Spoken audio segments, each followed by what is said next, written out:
Olá, alunos! Espero que todos estejam bem. Eu sou a professora Daniele Mesquita e hoje nós daremos continuidade ao nosso estudo sobre literatura. Nas duas últimas aulas, nós falamos sobre trovadorismo, uma cantiga de amor, amigos, carne, Mao Tse. Falamos depois sobre o humanismo, né? Que já vai ter uma visão diferente do teocentrismo, né? Então, ali no humanismo, nós temos uma visão de mundo que está mudando, né? A gente vai do teocentrismo para o antropocentrismo. E agora, Renascimento, que vai ser então o ápice, né, desse antropocentrismo. Então vamos lá. O Renascimento é um período em que na Europa as estruturas social, política, cultural e religiosa passaram por significativas mudanças, algumas delas já iniciadas no final da Idade Média, quando a mentalidade humanista inaugura uma nova fase, que está pautada na ideia de que o ser humano é capaz de dirigir o seu próprio destino, né? Não estando mais dependente dos desígnios divinos. Então, a gente tem aqui uma religiosidade, né, que vai continuar sendo bem importante, né? Mas o homem ele consegue se perceber como um indivíduo que é mais independente, né? Como um indivíduo que consegue explicar os acontecimentos pela lógica racional, né? E não só pela fé. Então, voltando, né? Algumas delas já iniciadas no final da Idade Média, quando a mentalidade humanista inaugura uma nova fase, pautada na ideia de que o ser humano é capaz de dirigir o seu próprio destino, não estando mais dependente dos desígnios divinos. Essa mentalidade antropocêntrica atinge o seu ápice no Renascimento. Então, temos aqui: não é possível separar muito nitidamente o humanismo do Renascimento, pois eles se complementam e compartilham o mesmo ideal, o antropocêntrico. Inclusive, há quem nomeia o Renascimento como humanismo renascentista. Então, a gente tem essa outra nomenclatura. Então, é sempre importante, né, saber qual era o contexto histórico. E aqui não seria diferente. Então, entender o contexto é muito importante para se compreender a produção cultural e, especialmente, artístico-literária de um dado momento, visto que um acaba sendo reflexo do outro. Então, para entender a instalação de uma nova mentalidade que se deu no período do Renascimento, é importante considerar fatores de ordem econômica e política, sociocultural e intelectual. Em termos político-econômicos, o desenvolvimento comercial reativou o intercâmbio entre Ocidente e Oriente. Na Europa, a nova realidade econômica que se instaura com a decadência do feudalismo e o fortalecimento da burguesia exige uma nova cultura, mais liberal, identificada com o mercantilismo. Com o passar do tempo, os burgueses foram controlando cada vez mais as relações de mercado e assim ascendendo ao poder. Em termos culturais, ocorre a retomada dos clássicos greco-romanos. Além disso, isso vai ser muito importante aqui, além disso, o monopólio da igreja sobre o saber e a educação é enfraquecido. A ascensão da burguesia propiciou o apoio e financiamento ao desenvolvimento da nova cultura. Então, temos aqui, gente, o termo, a explicação, né, do termo burguesia, como que essa burguesia é dividida. E aqui, as influências da cultura greco-latina e humanista italiana, bem como a imitação de seus modelos, não se limitaram ao período do Renascimento. Estenderam-se até o final do século XVIII no Barroco e no Arcadismo, também chamado de neoclassicismo. Então, aqui a gente vai ter uma retomada desses valores, né, greco-latino. Isso também vai acontecer lá em Arcadismo, que vai ser chamado de neoclassicismo, né? O novo clássico. Então, a literatura é um movimento de vai e volta, né? Arte renascentista. Foi no Renascimento que a arte como um todo, a qual refletia a mentalidade antropocêntrica, passou a ganhar cada vez mais espaço. Essa arte resgata os valores clássicos, que nós já veremos, né? Um por um, mas não abandona completamente os ideais religiosos, foi o que eu falei, né? E os valores da Igreja Católica. visto que muitos artistas produziram obras que conjugavam a representação antropocêntrica com cenas bíblicas, como é o caso da pintura da Capela Sistina, feita por Michelangelo. A arte também é influenciada pelas muitas inovações técnicas, como o estudo de pigmentos e sua fixação na produção de afrescos, e o estudo das perspectivas e proporções que davam o tom do ideal de beleza e perfeição, que apareceu na pintura, apareceu na escultura, na arquitetura e na literatura. Artistas como, então temos grandes nomes aqui, né? Leonardo da Vinci, Sandro Botticelli, Rafael Sanzio e Michelangelo foram reconhecidos por seu talento e domínio técnico e ainda recebiam financiamento dos novos ricos e da igreja, que a gente chama de mecenas, né? Uma das obras que pode ser tomada como exemplar da arte renascentista é a escultura de Michelangelo, intitulada Davi, que foi talhada em mármore que retrata o herói bíblico que venceu o gigante Golias. Então a gente tem aqui esse campo religioso, né? O artista levou 3 anos para finalizar a obra, cujas dimensões são impressionantes. Então temos aqui mais de 5 metros de altura, né, contando com a base, que somam 5,5 toneladas. 5 toneladas e meia. A minúcia com que o artista representa corpos está diretamente relacionada ao ideal de perfeição. Então, os detalhes vão dando sentido, né? Vão dando essa ideia de perfeição, que se manifesta na harmonia, a harmonia é uma outra palavra muito importante, das formas e das proporções corporais, e em detalhes como expressões faciais, veias e músculos. Então, a gente tem uma minuciosidade aí, né? Esses detalhes vão formar essa perfeição, essa harmonia. O estilo renascentista pode ser reconhecido também na arquitetura, que procurou imprimir a sensação de amplitude nos espaços, o que pode ser visto especialmente nas catedrais.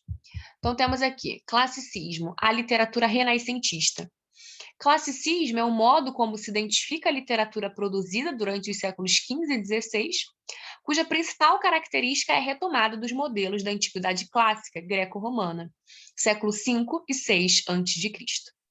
Então, os artistas dessa época acreditavam que os antigos gregos e romanos eram os representantes dos ideais de beleza, né? Era um padrão, o que serviu de inspiração para os renascentistas também em outras artes, como a pintura, a escultura, a arquitetura. Então, são vários campos do saber, né? Então, aqui tem algumas características do classicismo, as principais. Mitologia pagã, repleta de deuses, de deusas, ninfas e seres fantásticos que são representados de forma alegórica. Perfeição estética das formas, com predomínio do soneto e da epopeia. Então, o soneto, a sua forma mais conhecida é aquele que tem 2 quartetos e 2 tercetos, né? E a epopeia é aquele gênero que vai narrar um grande acontecimento, que vai ter heróis, né? Beleza. Racionalismo, a gente tem aqui a valorização da razão, né? Da intelectualidade, da ciência, elementos que são fundamentais na mentalidade renascentista, que sustentaram inclusive as grandes navegações, controle da razão sobre a emoção em oposição à fé medieval, né? Em detrimento da fé medieval. Houve ali uma perda, né, de força da igreja, embora ela continue sendo muito importante. Universalismo, a crença de que os conceitos de beleza, de verdade, de bem são universais, são eternos, são superiores. Neoplatonismo amoroso é uma visão idealizada do amor e do ser amado. Então, essa visão idealizada a gente tem, por exemplo, no romantismo, né, quando nós estudamos. Mímese é a arte como forma de imitação da natureza. Então, a arte, ela, para ser bonita, né, para ser bela, ela tem que se parecer com a natureza, e os detalhes vão ser importantes, né? A arte como forma de imitação da natureza, representada em seus mínimos detalhes. Temos aqui, então, neoplatonismo amoroso. O que vai ser um neoplatonismo amoroso? O neoplatonismo é assim denominado devido a algumas ideias de Platão, que é um filósofo grego da Antiguidade Clássica. Segundo esse filósofo, né, segundo Platão, a perfeição e a beleza residem no mundo das ideias, no mundo inteligível, enquanto a imperfeição e a concretude residem no mundo sensível, que é o nosso mundo, né, o mundo material. Então, o amor puro, né, é aquele que está afastado da sua dimensão física, é aquele que está afastado da sua dimensão carnal, né, um amor mais espiritual, um amor de almas. Em termos formais, no classicismo, há a consolidação da medida nova, são versos decassílabos, paralelamente à existência de versos ao estilo da poesia palaciana, em medida velha, redondilhas de 7 e 5 sílabas poéticas, lembrando que sílaba poética é diferente de sílaba gramatical, né? Foi nesse período que a língua portuguesa se consolidou como idioma nacional, que passou a ser afirmado e enaltecido em contraposição à influência do castelhano e como redefinição das formas antigas do galego-português. Então, aqui temos alguns gêneros da lírica clássica. Então, temos aqui, por exemplo, ode, ecloga, idílio, elegia, epigrama e epitalâmio. E aí, gente, os mais conhecidos aqui são os 3 primeiros, né? Ode, ele tem um tom solene e declamatório e é destinado a celebrar pessoas ou acontecimentos. Écloga, tema bucólico, né, campestre, mais pastoril, geralmente sob a forma de monólogo ou de diálogo entre pastores. Idílio é um poema curto, de inspiração pastoril e tem um tom mais intimista, mais introspectivo, que retrata temas amorosos, religiosos ou utópicos. Elegia é expressão de tristeza devido ao amor interrompido, ou pela separação ou pela morte. Antes, elas versavam, elas falavam sobre temas diferentes, cantos guerreiros, eróticos ou de lamentação pela perda amorosa. Epigrama é um poema lírico ou satírico que se caracteriza por concentrar em poucas palavras pensamentos ou sentimentos complexos. Então, lírico, né, a gente tem algo mais subjetivo, algo mais introspectivo, satírico está mais voltado à crítica, né? Por exemplo, quando nós estudarmos Gregório de Matos, lá em Barroco, ele tem a sua versão bastante satírica, tanto é que ele é conhecido como Boca do Inferno justamente por isso. Mas falaremos sobre esse assunto daqui a algumas aulas. E o epitalâmio, poema poema de exaltação aos noivos e de invocação de bênçãos para o enlace matrimonial, um momento mais específico, né? Esse momento do casamento. Vamos falar aqui, então, sobre o classicismo em Portugal. O classicismo foi introduzido em Portugal quando o poeta Francisco de Sá de Miranda retornou da Itália em 1527 e empregou o modelo do soneto e a chamada medida nova, que consiste na utilização de versos decassílabos heróicos. Além disso, Sá de Miranda também introduziu o teatro clássico em Portugal. Escreveu peças cômicas e poemas que constam no Cancioneiro Geral de Garcia de Rezende. Entre os poetas classicistas portugueses estão Antônio Ferreira, Diogo Bernardes, Bernardim Ribeiro e Jerônimo Corte Real. Aí nós temos um poema aqui de Sá de Miranda. Vamos lá, vamos a ele. Comigo me desavim, sou posto em todo perigo, não posso viver comigo, nem posso fugir de mim. Com dor da gente fugia, antes que esta assim crescesse, agora já fugiria. De mim, se de mim pudesse. Que meio espero, ou que fim, do vão trabalho que sigo, pois que trago a mim comigo, tamanho inimigo de mim?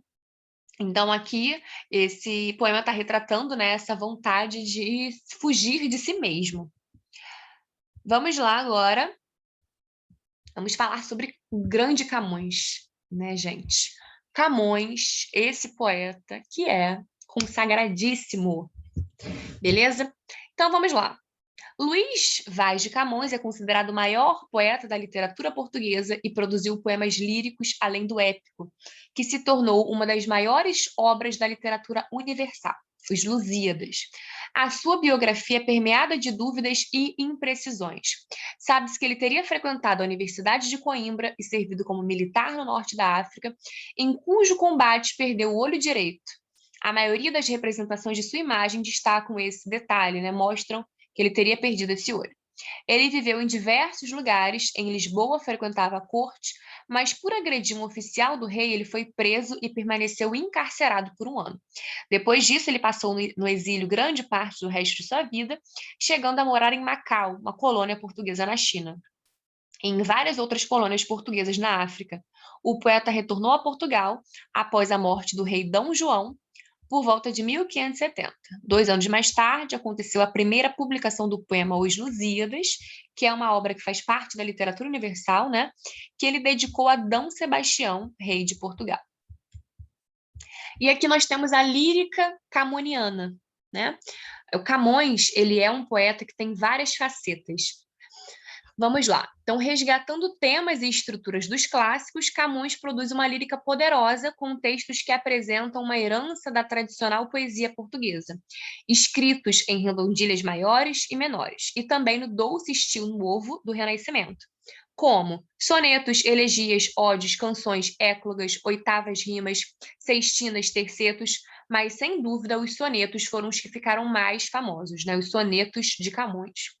Na lírica, os temas recorrentes da poesia são amor. Então, Camões vai falar muito sobre amor, é um poeta que canta o amor, né? E o desconcerto no mundo. O amor é concebido tanto de forma idealizada, como uma ideia, né? Um neoplatonismo, sobre o qual falamos, e com a amada representada como inatingível, perfeita, superior, que é uma ideia que aparece lá em romantismo, né? Quanto de forma carnal, possível, terrena, culto a Vênus. Então, essas contradições do amor estão muito presentes na lírica camoniana. O desconcerto do mundo se apresenta na abordagem da efemeridade da vida, da injustiça, da ambição, do maniqueísmo, né? No maniqueísmo, essa relação entre o bem e o mal, né? Não existe meio termo, né? Bem e mal, bom, ruim. Dos conflitos entre a razão e a emoção, da inconstância dos sentimentos. Os poemas líricos de Camões só foram publicados póstumamente, mais ainda no século XVI. Então, temos aqui Épica Camoniana. O poema épico Os Lusíadas, né? Então, a gente vai ter uma história que vai narrar um grande feito, né? Publicado em 1572, é considerado uma das maiores obras da literatura portuguesa e da literatura universal. Nesse poema, Camões cumpre um dos preceitos da épica da antiguidade clássica, ele apresenta a figura de um herói, cuja bravura e feitos grandiosos simbolizam a grandiosidade do povo, né? Então, o povo é o grande herói. Antes greco-latino, agora português. E aí nós temos uma estrutura. Então, esse poema é composto por 1.102 estrofes de 8 versos, né? Oitavas, a gente vai chamar então 8 versos de oitavas, o que totaliza 8.816 versos decassílabos, 10 sílabas poéticas, conhecidos como medida nova. Então, isso aqui, gente, são bem, né, detalhes. É importante saber essa estrutura e tal, mas mais importante é você saber quem escreveu esse livro, é você saber qual é o enredo desse livro, saber sobre as características, sem dúvida, tá? Não precisa gravar quantas estrofes tem, tá? Então, conhecidos como medida nova, distribuídos em 10 cantos. O poema segue rigorosamente o esquema de rimas AB, AB, AB, CC. Isso significa que o primeiro verso AA, por quê? O primeiro rima com o terceiro, né? Depois BB, o segundo rima com o quarto. Isso que significa. Tá ali depois do parênteses até, né? O primeiro verso rima com o terceiro, com o quinto. Então, rima com o terceiro e com o quinto, também é A, né? O segundo verso rima com o quarto e sexto, o sétimo e o oitavo rimam entre si.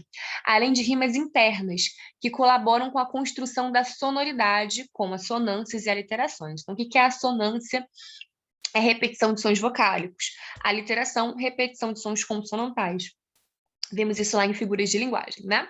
Além desses aspectos formais, o poema é dividido em 3 partes: introdução, narração e epílogo. Então, a parte 1, introdução, é composta de proposição, o assunto é apresentado, os grandes feitos do povo português, especialmente a viagem de Vasco da Gama às Índias, o comando dos reis no grande empreendimento das colonizações e da expansão do domínio português. Então, nós temos aqui, né, uma ilustração disso. Depois temos a invocação, pedido de inspiração às Tágides, ninfas do rio Tejo, para compor o poema, né? Então, há sempre um pedido, né, para que essas ninfas inspirem para compor o poema Resgate da mitologia greco-romana. Então, elas fazem parte dessa composição, né? Depois temos aqui a dedicatória. O poema é dedicado a D. Sebastião, que é o rei de Portugal, a quem são atribuídas as glórias das conquistas portuguesas no mundo. Então, ele se dirige, né? Vós, poderoso rei. Parte 2, narração, em que o enredo é desenvolvido, são narrados episódios da viagem de Vasco da Gama às Índias, sendo este apresentado como herói por meio do qual todo o povo português é exaltado. A parte 3, que é o epílogo, que conta com a apresentação das lamentações do poeta, que está se mostrando desiludido com os rumos do projeto colonial português, que não apresentam glórias futuras. E depois o enredo, né? Qual é a história contada? Então, em tom grandiloquente, de exaltação, né? Camões narra a viagem de Vasco da Gama às Índias, um fato que ocorreu 70 anos antes, e por meio disso elogia os grandes feitos do povo português, além de contar episódios da história de Portugal desde a sua formação, mas também faz uma certa crítica ao abandono do povo português devido ao foco direcionado às conquistas. Como era comum na época grega, a narração de Os Lusíadas começa em média res, ou seja, no meio da ação, quando os portugueses já haviam deixado sua terra natal e se encontravam ancorados em Melinde, cidade situada no Oceano Índico. Então, aqui, a épica camoniana segue o modelo clássico, com presença de deuses da mitologia grega. Então, os deuses eles fazem parte da história, né? Com a presença de deuses da mitologia grega, mas também a valorização do deus cristão. Então, a gente tem a presença de deuses, né? Mas também tem a valorização do deus cristão. Percebam que nós temos aqui deuses em letra minúscula e deus cristão com letra maiúscula, né? É um fato importante. E aí, gente, depois já começamos o quentismo, né? Então, na próxima aula, nós falaremos sobre o quentismo, sobre essa literatura informativa, falaremos sobre a Carta de Pero Vaz de Caminha, né? Que é a carta conhecida como a Certidão do Brasil, e falaremos também sobre os escritos catequéticos, beleza? E aí faremos algumas questões também. Então, queridos, é sempre um prazer estar com vocês. Muito obrigada pela participação, muito obrigada pela presença e até a nossa próxima aula.